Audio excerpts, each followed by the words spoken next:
Olá, sejam todos muito bem-vindos a mais um webinar da ETAP Brasil e hoje temos o tema Integração e Modelamento do Sistema Elétrico da Companhia Brasileira de Alumínio utilizando o software ETAP. Temos conosco os dois convidados, o Rui e o Cláudio da CBA, que irão apresentar junto comigo esse estudo de caso de como foi feito a migração, a conversão, modelamento e análise de ocorrência do sistema elétrico da CBA. Meu nome é Leandro Toniello, sou gerente de desenvolvimento de negócios da ETAP aqui no Brasil. O Rui Siqueira é consultor de engenharia na CBA, tem vários anos de experiência na fábrica da CBA. E o Cláudio é responsável por fazer toda essa conversão e utilização e atualização do modelo da ETAP. O que nós vamos ver hoje na nossa apresentação, a gente vai dar uma introdução de quem é a CBA, vai apresentar também o GATR, que é a parte de alta tensão da CBA, apresentar esses dados estatísticos da CBA. Depois nós vamos falar como que o software ETAP foi utilizado e definido nesse projeto e depois como ele foi utilizado para fazer essas análises de ocorrência. E por fim, vamos fazer as conclusões. Agora eu vou passar a palavra para o Rui. Seja bem-vindo, Rui. Bom dia. Bom dia, Toniello. Bom dia a todos que estão nos assistindo. Eu vou falar da CBA. A CBA é uma empresa de alumínio, né? É a maior empresa integrada de alumínio da América Latina, do mundo. E ela tem dois sites de produção de alumínio, um aqui e um em Itapissuma, Pernambuco, aqui em São Paulo e outro em Pernambuco. A gente tem unidades de mineração em Goiás, Minas Gerais, no Pará, né? Temos escritório corporativo em São Paulo e hoje temos cerca de 4.500 empregados no conjunto total das empresas. Estamos certificados na ISO 9001 e 14001. A gerência de alta tensão e retificação é o departamento na CBA, onde a gente trata principalmente da parte de recebimento em 440, 230 kV, e rebaixamos esses valores para a parte de 110 kV nas subestações retificadoras, que é o maior consumidor de energia, e fazemos a distribuição internamente em 6.600, né? A gente toma conta da operação dessas subestações, são hoje 12 subestações, né?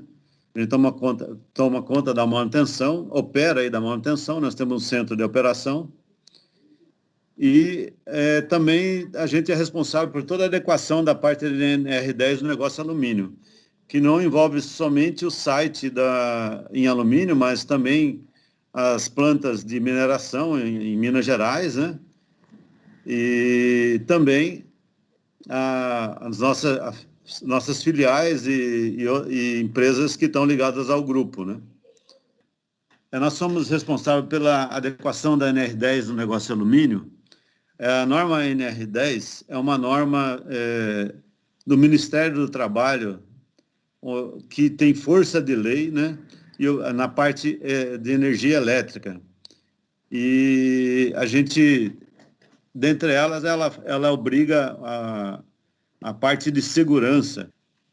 Como a CBA ela é um setor eletrointensivo, ela consome na eletrólise uma energia muito grande, e só para vocês terem ideia, a gente consome 1% da energia do Brasil, que está mais ou menos uma demanda de 655 mega. E no nosso sistema de controle, que é o centro de operação do sistema elétrico da CBA, a gente está monitorando 28 mil pontos online. Obrigado, Rui. Agora eu vou convidar o Cláudio para fazer a apresentação das principais motivações que levaram à escolha do software ETAP para o desenvolvimento desse projeto. Bom dia, Cláudio. Bom dia a todos. A gente tinha na CBA seis projetos da fábrica em softwares diferentes de análise de elétrico. Quando surgiu a necessidade de compra de um novo software, foi verificado com a ETAP a possibilidade de juntar esses projetos em um único projeto. Isso facilitou na análise e verificação dos dados e também na sua atualização. O software também trouxe muita facilidade para a gente acessar e ter a visualização do projeto em si. E também nós tínhamos a necessidade de calcular a energia incidente e atualização do diagrama unifilar conforme a norma regulamentadora NR10. Uma das vantagens do software ETAP que ela tem a biblioteca muito ampla dos dispositivos de proteção e outros dispositivos que são validados com a equipe de engenharia do software. Teve também a necessidade nossa aqui de realizar os estudos internamente, o que tornou o tempo de execução menor e custos menores também. Teve a facilidade na análise dos eventos, de atuação, da proteção e melhorias na seletividade e coordenação conforme a necessidade. Então vamos falar como que a gente definiu essa licença, né? Após fazer, a gente veio nesse processo por algum tempo, fazendo essa análise, principalmente analisamos antes de fazer a conversão, quais seriam os módulos necessários do ETAP para atender esse projeto da CBA, né? E nós identificamos que, pelo nível de projetos que eles tinham, desses 6 projetos, totalizavam em torno de aproximadamente 2.600 barras, né? O que nos levou a definir o pacote como 5.000 barras. Porém, com a junção disso, né, nós tivemos um ganho considerável, porque tinham projetos que tinham elementos duplicados, e nessa junção esses elementos duplicados foram eliminados. Nós conseguimos reduzir aí para aproximadamente 2.000 barras o projeto. Isso é o que está atualmente. Então, para atender essa demanda da NR10 e do projeto de energia incidente, nós fornecemos os seguintes módulos, né? O módulo de fluxo de potência, o módulo de curto-circuito ANSI e EC, o módulo de proteção e seletividade, o módulo de cálculo de energia incidente, conforme a norma I3E. Eles também têm a parte de verificação automática, tanto da proteção quanto da energia incidente. E depois, num segundo estágio, eles vão acabar utilizando o cálculo de energia incidente na parte de corrente contínua. A ETAP se comprometeu aí, nesse caso, a fornecer essa conversão dos projetos num projeto único, né, para pegar fontes de base de dados de outros fornecedores de software e convertê-los para a base ETAP. Essa conversão foi feita, né? O ETAP hoje ele tem built-in, ou seja, ele fornece para o seu usuário base de dados gratuitas para você fazer essa conversão de software de terceiros para o ETAP. E essa conversão foi feita para a ETAP. Essa conversão não foi feita só da forma automática, foi feita também tanto da base de dados para fluxo de carga e curto-circuito, como também da parte de proteção que envolveu o modelamento dos dispositivos. E esses estudos, né, como a gente não tinha somente 6 projetos diferentes em diferentes softwares, mas a gente também tinha projetos que foram desenvolvidos por empresas diferentes, né? Então a gente utilizou os relatórios de curto-circuito e de proteção fornecidos pela CBA, né, para a gente fazer essa conversão e validar os ajustes, validar os modelos, os coordenogramas e até o estudo de curto-circuito, conforme já tinham sido desenvolvidos pelas outras empresas. Após já feita a conversão e a unificação desses 6 projetos em um único projeto, que envolve a planta inteira da CBA, foi iniciado um levantamento de campo com a equipe interna da CBA, onde ela iria verificar e atualizar o modelo conforme esse levantamento. Isso nos permite utilizar, né, ter um sistema muito mais preciso e confiável. E também a CBA padronizou os estudos no ETAP. Onde ela não desenvolve internamente os estudos, quando ela vai subcontratar de uma empresa de consultoria ou de um terceiro, ela solicita que seja desenvolvido no ETAP, ganhando velocidade, melhoria na avaliação do estudo que foi desenvolvido, verificando os dados de entrada que foram considerados, verificando e possivelmente os resultados do estudo. Então, após a aquisição do software, a gente desenvolveu um treinamento específico em company para a CBA, onde a equipe foi treinada no software e depois, complementar ao treinamento do software, a gente fez um treinamento de energia incidente, de arc flash. E durante o desenvolvimento desse processo, a gente utilizou tanto o suporte técnico local da etapa para dúvidas técnicas, tanto referente ao software quanto de engenharia, e a gente usou também a equipe de suporte técnico para fazer esses modelamentos. Então, no primeiro passo que daram foi o levantamento de campo. Então, eles fizeram um levantamento em aproximadamente 160 cabines em média tensão e aproximadamente 80 cabines de baixa tensão, onde eles atualizaram dados dos equipamentos elétricos, levantaram dados dos relés, dos ajustes e fizeram toda essa atualização de modelo. Durante o desenvolvimento do projeto, a gente foi em campo, né, conforme o Leandro Toniello falou, e foi encontrado muitos erros nos dados dos equipamentos elétricos, que foram assim, substituídos ou desativados com o tempo, né? Também encontramos a parametrização dos relés é diferente do que foi levantado no estudo de seletividade anterior. Nós também fizemos a análise de condições operacionais por setor. Nos ajudou também na atualização do diagrama unifilar, onde a gente pôde corrigir, revisar nossos desenhos das áreas.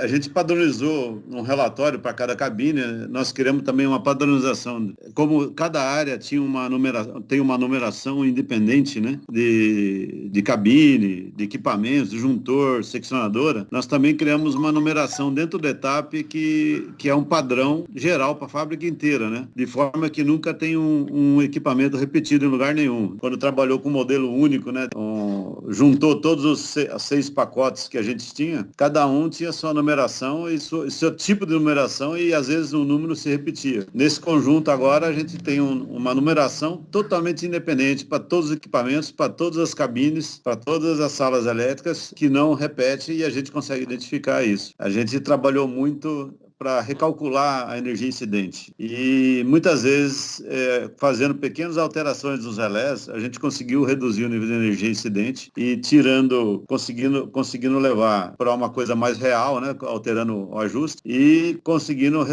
utilizar um EPI, né, que é uniforme, que protege o operador, o eletricista, minimizando os riscos do trabalho dele dentro daquela cabine. Então, isso foi um dos maiores ganhos que a gente vai estar sempre falando aí, repetindo, que foi essa parte da TPV, que a gente faz todo o cálculo de proteção e depois a gente revê qual o nível de energia incidente em cada cabine dessa e que a gente faz a análise e retorna para o ajuste para ver se a gente consegue minimizar essa energia. E muitas vezes a gente conseguiu minimizar essa energia fazendo novos ajustes. Completando, né, Rui?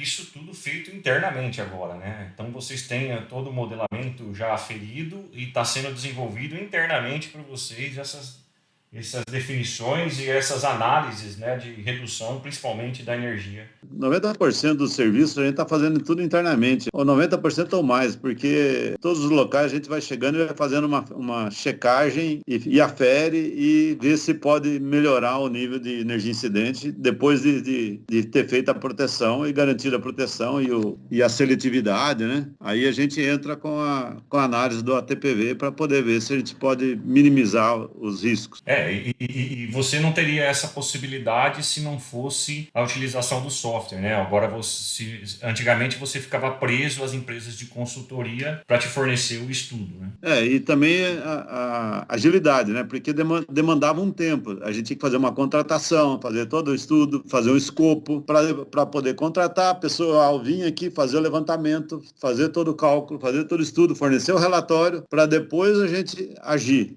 Então agora não, a gente já age imediatamente. A gente pegou 3 exemplos aí para apresentar para vocês, mas existe outros. E primeiro exemplo aí, a gente tem uma cabine que a gente chama ela de P5, P6, né? Era uma coisa antiga que a gente não conseguia resolver o problema por causa das informações, eram áreas distintas que tomavam conta dessas áreas, né? tá tudo numa área só. E aí o que acontecia? Quando se ligava a cabine, eventualmente, correntes de partidas ocorria o desligamento. Você ligava e ele desligava imediatamente após, dando problema de produção, que a gente estava esperando ligar e tinha que sair correndo para descobrir o que tinha acontecido. Fazia todos os testes, quando verificava, religava e ele funcionava normal. Aí o que aconteceu? Com o ETAP, a gente modelou todo o conjunto, porque essa cabine ela pode ser alimentada de várias formas, pode formar um anel, pode estar aberto o anel, pode estar alimentado por fontes, de uma fonte ou de outra fonte, então tinha várias condições para ser feito. Então a gente modelou tudo isso no ETAP, simulou por uma fonte, por outra, em paralelo, a gente chegou a um ajuste otimizado para isso. Depois desse ajuste, a gente teve algumas aferições, né, que nós aferimos, que vimos que faltavam alguns pontos, conseguimos resolver. Nunca mais teve reclamação da área.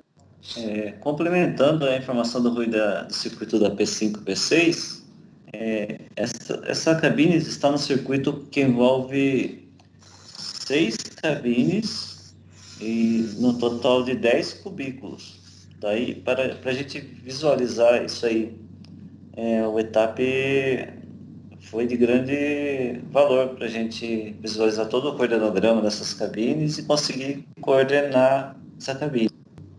Vamos passar para o próximo evento aqui, o curto-circuito nos cabos da sala elétrica 1 e 2 da TP, transformação plástica. Uma ocorrência de curto-circuito nos cabos que interligam a sala elétrica 1 e a 2, vindo a desligar o secundário do transformador do circuito que vai para essa sala elétrica 1, ao invés de abrir a proteção, o disjuntor de entrada da sala elétrica 1. Foi feita toda a análise dos coordenogramas dos relés envolvidos e foi verificado que o sistema estava descoordenado. O tempo de atuação da proteção do secundário do transformador estava abaixo, os valores de proteção instantânea principalmente, estava abaixo da sala elétrica 1. Por isso houve essa ocorrência. Daí, com o software ETAP e com a necessidade, refizemos o estudo do circuito envolvido e chegamos à conclusão que seria necessário alterar a parametrização de 35 relés de média tensão. Aproveitamos uma parada na TP para realizar esse serviço. Depois desse ajuste, por enquanto não houve nenhum outro problema. Na realidade, a gente teve o estudo que foi feito, contratado por uma empresa terceirizada, não estava tão errado os ajustes assim. Na realidade, é praticamente impossível a gente pegar um relatório com muitas páginas, né, e analisar e conseguir enxergar o problema de forma rápida. No caso da redução da TPV na cabine 118, no transformador 5, surgiu a necessidade de um novo estudo devido à substituição do transformador de média tensão de 6.6 para 440, 220 volts. Analisando no software ETAP, vimos que com um ajuste mínimo da proteção de média tensão, tínhamos uma energia incidente alta no secundário do transformador e na entrada do QDF de distribuição, acima de 40 calorias por centímetro quadrado. Daí surgiu a ideia de conversar com o pessoal da produção, simular no software ETAP, de abaixar os ajustes, principalmente da produção 50 fase instantâneo, reduzir os valores de corrente e de tempo de atuação. E, consequentemente, houve a redução da energia incidente no secundário do transformador e no QDF, trazendo a níveis abaixo de 8 calorias por centímetro quadrado, que é o IPI de risco 2. A gente implementou então esse segundo grupo de ajuste no relé da cabine 118. Quando há alguma alteração ou intervenção para o pessoal da parte da operação ou manutenção, no portão há instalado um painel onde a pessoa que vai adentrar a cabine muda o ajuste de 1 para grupo 2, que reduz o ajuste, o eletricista consegue trabalhar com um IPI de risco 2 dentro da cabine. O que eu queria complementar é o seguinte: o software ETAP nos ajudou a mostrar para a equipe da manutenção da área e para a equipe de produção, colocando o instantâneo do relé num valor bem abaixo baixo e tornando o relé não seletivo, né? Quer dizer, se houver um curto nesse momento, a proteção vai atuar. Se o eletricista estiver dentro da cabine e for um curto com arco dentro da cabine, o eletricista estaria numa condição de risco, né? Bem alto. Como a segurança é em primeiro lugar, a gente optou pela segurança com conhecimento de todos, né? Implementamos esse painel para fazer essa alteração e obrigando para a pessoa entrar lá, ela só consegue entrar se ela alterar esse ajuste. Então, durante a manutenção, que a pessoa esteja lá 10, 15 minutos dentro daquela cabine, naquela área restrita, ele vai estar protegido na questão de segurança com relação a arco, de energia incidente. Bem, como nós já falamos, a gente repetiu diversas vezes, né? A gente coloca a segurança em primeiro plano, né? Que a segurança do ser humano está sempre acima da produção, né? O software nos ajudou a isso. A gente atualizou o estudo de energia incidente, que é o ponto importante, a segurança. A gente conseguiu otimizar a seletividade em diversas áreas, internamente, sem depender de uma contratação externa e de uma forma rápida, com a versatilidade que a gente precisa, né, no momento que precisa. Tá. E a análise de eventos, né, como a gente já demonstrou 3 casos aí, mas onde você tem uma árvore encostando na linha e desligando cargas que não deveriam, eventos que a gente percebe que houve atuação de equipamentos que não deveriam desligar. A gente conseguiu fazer essa análise, conferir com os valores que a gente obteve nos próprios relés e na parte de qualidade de energia, que mede a corrente de curto, e a gente conseguiu fazer uma análise, até a análise de falha foi agilizada com as informações que a gente obteve do ETAP, e são justificadas até para a gente fazer novos investimentos, né? O software trouxe ganho para a CBA aqui, né, tanto para cálculo de energia incidente, internalizar os estudos aqui de uma maneira que ficou mais prático e rápido, né, os estudos. E para finalizar, eu acho que a ETAP conseguiu proporcionar tanto agilidade no desenvolvimento do estudo, economia de contratação de estudo, a formação está mais rápida e mais fácil de verificar, e hoje você tem uma visão geral, porque você tem todo o seu projeto, toda a sua fábrica em um único projeto, uma análise mais detalhada dele. Eu acho também que valeu de muito a pena, né? Porque no primeiro momento vocês desenvolveram um trabalho muito interessante de levantamento de dados e atualização do modelo. Vocês estavam se baseando em estudos com dados obsoletos, né? E esse foi atualizado nesse último modelamento com a atualização do levantamento de dados. Bom, gostaria de agradecer a presença de todos, em especial a participação do Rui e do Cláudio da CBA. Agora nós vamos para a sessão de perguntas. Se você tiver alguma, fique à vontade em enviá-la através do chat do webinar. Obrigado mais uma vez.